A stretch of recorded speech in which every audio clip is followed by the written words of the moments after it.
নমস্কার, দেশে প্রবাসে অনুভূতির নতুন একটা ব্লগে আপনাদের সকলকে অনেক অনেক স্বাগত।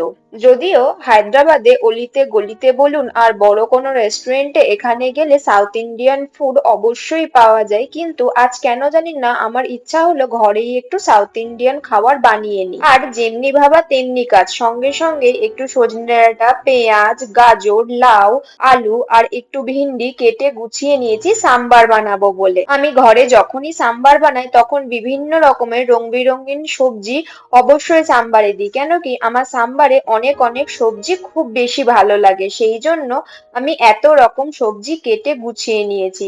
তাই ভাবলাম আগে বরঞ্চ সাম্বারটা রেডি করি, তারপর না হয় মেইন ডিশটা আমি রেডি করব। সেজন্য কড়াইয়ে একটু সর্ষের তেল দিয়ে তার মধ্যে একটু সর্ষে ফোড়ন দিয়ে নিচ্ছি। সাম্বার হতে খুব একটা বেশি সময় লাগে না, ওই সবজিগুলো যদি কেটে গুছিয়ে নিয়ে মোটামুটি ফোড়ন দিয়ে একটু ভেজে নেওয়া যায় তারপরেই রেডি হয়ে যাবে। সাম্বারে আমি খুব একটা বেশি কিছু ফোড়ন ব্যবহার করিনি, এখানে 1 চামচ মতন সর্ষে, দুটো শুকনো লঙ্কা আর একটু আদা গ্রেট করে রেখেছিলাম ওটাই ব্যবহার করেছি। তারপরেই একটু লবণ দিয়ে দিয়ে তবে আমি আগে সজনে ডাঁটা গুলোকে দিয়ে দিয়েছি, কেন কি এখানে সাধারণত খুব মোটা মোটা সজনে ডাঁটা পাওয়া যায়, সেগুলোকে আগে যদি একটু ভেজে না নেওয়া হয় তখন বেশ শক্ত থেকে যাবে আর খেতে একদমই ভালো লাগবে না, আর একটা তিকুটে স্বাদ লাগবে। সেই জন্য ওগুলোকে আগে ভেজে নিয়েছি, তারপরে একটু লাউ গুলোকে দিয়ে দিয়েছি, তারপর একে একে গাজর, আলু, ভিন্ডি, পেঁয়াজ এগুলোকে দিয়ে দেব। টমেটোটা দেব সবার শেষে, কেন কি ওটা সেদ্ধ হতে যেহেতু একদমই সময় লাগবে না, সেই জন্য এগুলো ততক্ষণে এদিকে ভাজা হতে থাকুক। আর আসুন, আজকে যেহেতু আমি ডোসা কিংবা ইডলি না, আজকে বানাবো আপ্পাম, সেই জন্য আমি ভাবলাম আজকে একটু হেলদি রকম ভাবে আপ্পামটা তৈরি করি। বাজার থেকে গোটা কলাই ডাল কিনে এনেছিলাম, তাই কলাই ডালটাকে ভিজিয়ে তার কিছুটা অঙ্কুর বার করে নিয়েছি। এবার ওই কলাইয়ের অঙ্কুর বার করার মধ্যেই আমি কিছুটা সুজি, দই, একটু আদা কুচি আর একটু কাঁচা লঙ্কা দিয়ে একটু মিক্সার ব্লেন্ডারে ভালো করে ঘুরিয়ে নেব। ঘুরিয়ে নিলেই একটু বেশ ঘন ঘন ব্যাটার রেডি হয়ে যাবে। এই ব্যাটারটা দিয়েই আমি আপ্পাম তৈরি করব, আর তার মধ্যে ইচ্ছা মতন যে কোনো সবজি কুচি আপনারা ব্যবহার করতে পারেন। আমি বেশি একটা সবজি ব্যবহার করিনি, আমি শুধুমাত্র গাজর কুচিটাই ব্যবহার করেছি। চাইলে আপনারা পেঁয়াজ, টমেটো, ক্যাপসিকাম সবকিছুই ব্যবহার করতে পারেন। যেহেতু আমি সাম্বারে অনেক রকমের সবজি দিয়েছি, তাই ভাবলাম এটাতে শুধুমাত্র গাজর কুচি দিই। এবার ব্যাটারটাকে বেশ ভালোভাবে একবার ফেটিয়ে নিতে হবে, আর দেখছেন সবজিগুলো বেশ ভাজা ভাজা হয়ে গিয়েছে। এইবার শেষে আমি দেব ভিন্ডি, পেঁয়াজ আর একটু টমেটো। সবজিগুলোকে দিয়ে ভালো করে একটু নাড়াচাড়া করে নিতে হবে। যেহেতু আমি লবণ প্রথমেই দিয়ে দিয়েছিলাম, সেই জন্য সবজি থেকে অল্প অল্প বেশ জল বেরোতেও শুরু করে দিয়েছে, আর সঙ্গে সঙ্গে সবজিগুলো সেদ্ধ হয়ে যাচ্ছে খুব তাড়াতাড়ি।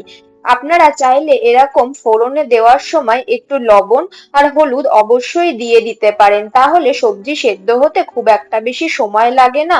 আর সব থেকে প্রধান কারণ হলো গরম তেলের মধ্যে কাঁচা সবজি দিলে অনেক সময় জল ছিটকে এসে হাতে ফোস্কা পড়ে যায়, সেই জন্য ওটা দিলে অনেকটা কম ছিটকে আসে। দেখুন সবজিগুলো যেহেতু সেদ্ধ হয়ে গেছে, তাই আমি 250 ml মতন এইবার জল দিয়ে দিলাম। জল দিয়ে ভালো করে এটাকে এবার ফুটতে দিতে হবে। আগের দিন যখন আমি মুদি বাজার করতে গেছিলাম তখন এরকম একটা কোকোনাট চাটনি, মানে যেটা নারকেলের চাটনি আমরা সাম্বার বলুন, ধোসা বলুন কিংবা আপ্পামের সঙ্গে খাই, সেরকম শুকনো গুঁড়োর প্যাকেট পেয়েছি, তাই ভাবলাম নিয়ে যাই। বেশি একটা কোনো কিছু না, এরকম জলের মধ্যে মানে গরম জলের মধ্যে দিয়ে এটাকে পরিমাণ মতন দিয়ে ভালো করে একটু ফুটিয়ে নিয়ে 30 সেকেন্ড কিংবা 1 মিনিট মতন রেস্টে রেখে দিলেই হয়ে যাবে। তাই ভাবলাম তাহলে তো চাটনিটাও খুব আজকাল সহজে তৈরি করা যাবে, কেন কি আমার কাছে নারকেল কুঁড়নি নেই কিংবা নারকেল ফাটানোর জন্য কোনো কিছু নেই, তাই ভাবলাম এটা নিয়ে একবার ট্রাই করে দেখি, তাহলে আপনাদেরও বলতে পারবো জিনিসটি কেমন। সত্যি বলতে যদিও বলা আছে যে জিনিসটিতে কোনো লবণ কিংবা লঙ্কা দিতে লাগবে না, তবুও আমার মনে হয়েছে একটু যদি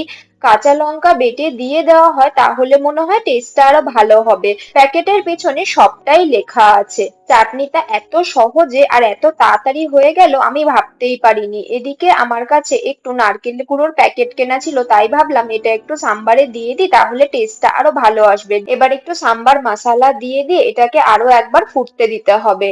আপনারা সকলেই জানেন যে সাম্বার একটু টক মিষ্টি খেতে হয়, কিন্তু আমি ভুলবশত তেঁতুলটা ভিজিয়ে রাখতেই ভুলে গিয়েছিলাম, সেই জন্য 2-3 টুকরো তেঁতুল জলের মধ্যে দিয়ে তবে ওই জলটিকে তেঁতুল শুদ্ধ সাম্বারের মধ্যে দিয়ে দিয়েছি। যেহেতু একটু মিষ্টিও দেওয়া লাগবে সেহেতু আমি ওই 4 চামচ মতন গুঁড়ো গুড় এর মধ্যে মিশিয়ে দিয়েছি। এটাকে মিশিয়ে দিয়ে ভালো মতন একবার ফুটতে দিয়ে তারপরে ওপর থেকে ফোড়ন দিতে হবে, যেটা সাধারণত কারি পাতা শুকনো লঙ্কার একটা ফোড়ন হয়ে থাকে। সাম্বারটা যেহেতু রেডি হয়ে গেছে, আসুন তাহলে এবার ওপর থেকে যে ফোড়ন দেব কিংবা তড়কা দেব সেটা রেডি করে নিই। একটা ছোট্ট তড়কা প্যানের মধ্যে একটু তেল দিয়ে দিয়েছি, তার মধ্যে গোটা সর্ষে আর যদি মটর ডাল কিংবা অড়হর ডাল থাকে কিংবা যদি উড়দ ডাল মানে কলাই ডাল থাকে আর সঙ্গে কিছুটা কারি পাতা দিয়ে ভালো করে সেটাকে নেড়ে চেড়ে নিয়ে এবার সাম্বারের মধ্যে ঢেলে দিলেই রেডি হয়ে যাবে। এটাকে আর বেশি কিছু না, এবার 2-1 মিনিট ফুটতে দিয়ে তবে নামিয়ে নিতে হবে, তাহলেই আমাদের সাম্বার রেডি হয়ে গেল।